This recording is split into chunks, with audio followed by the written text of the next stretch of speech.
Dami. Hindi ako makapaniwala na totoo pala ang warning sign. Grabe ang feeling dito. Feeling namin pinagbubuksan kami ng gate ng isang palasyo.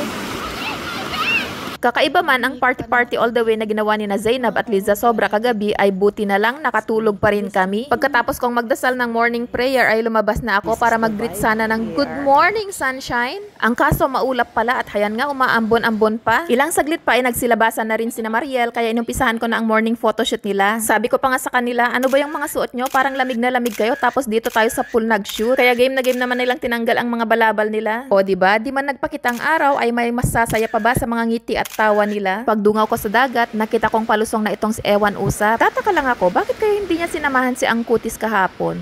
Di kaya LQ ang dalawa? Oo, umeksena pa tong si Pulgoso na mukhang hinahabol si Marima.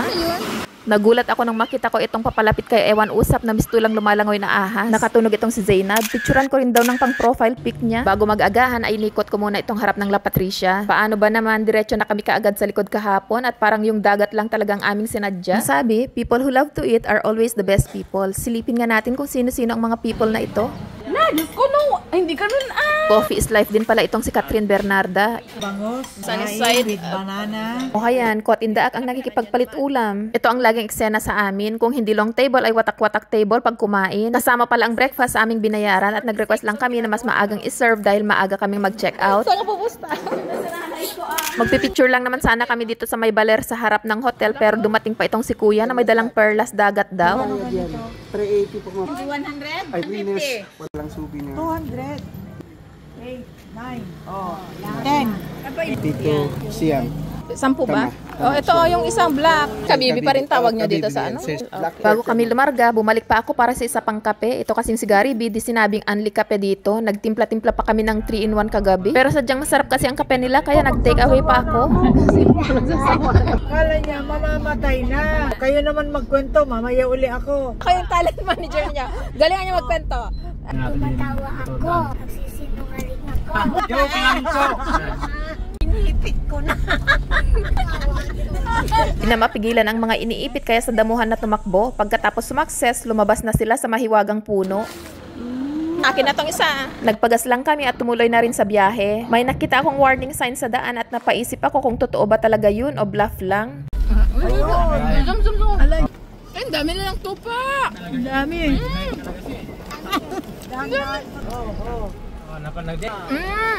Dami lang.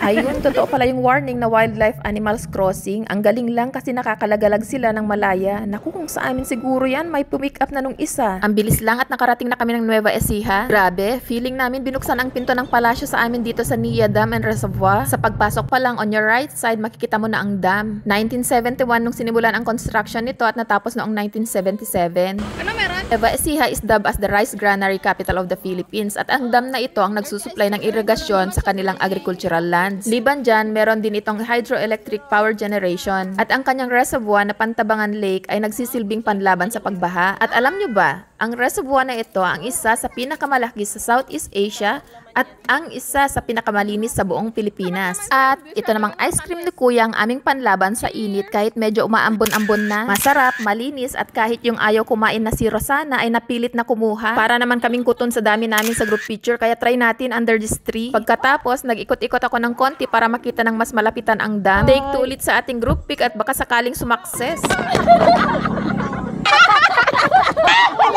Picturean na ka na! Ayun nga, may humabol pa ng solo. Marami rin palang mga alagang hayop ang nakakalat lang dito sa loob ng compound. Bababa na sana kami for helicopter experience. Ang kaso wala namang ride kaya umiikot-ikot na lang kami. At least, nakadapaw ba sa helipad na makuna?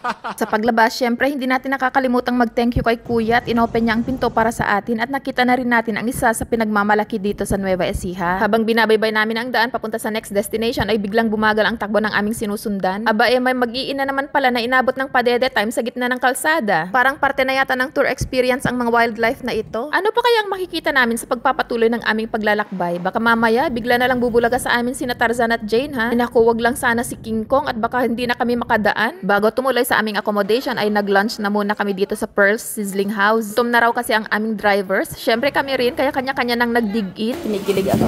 Ang bait ng may-ari at pinag-harvest pa kami ng manggang mula sa kanilang tanim na pabaon sa amin. Uwi na ako!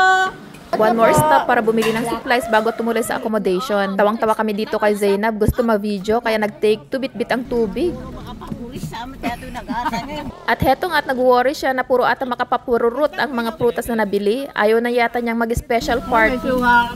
Ano yan? Pagkarating sa nabook na accommodation ay hindi muna kami pumasok dahil may problema pala. Ano na? Ay, kaya to. Ay, layo ka lang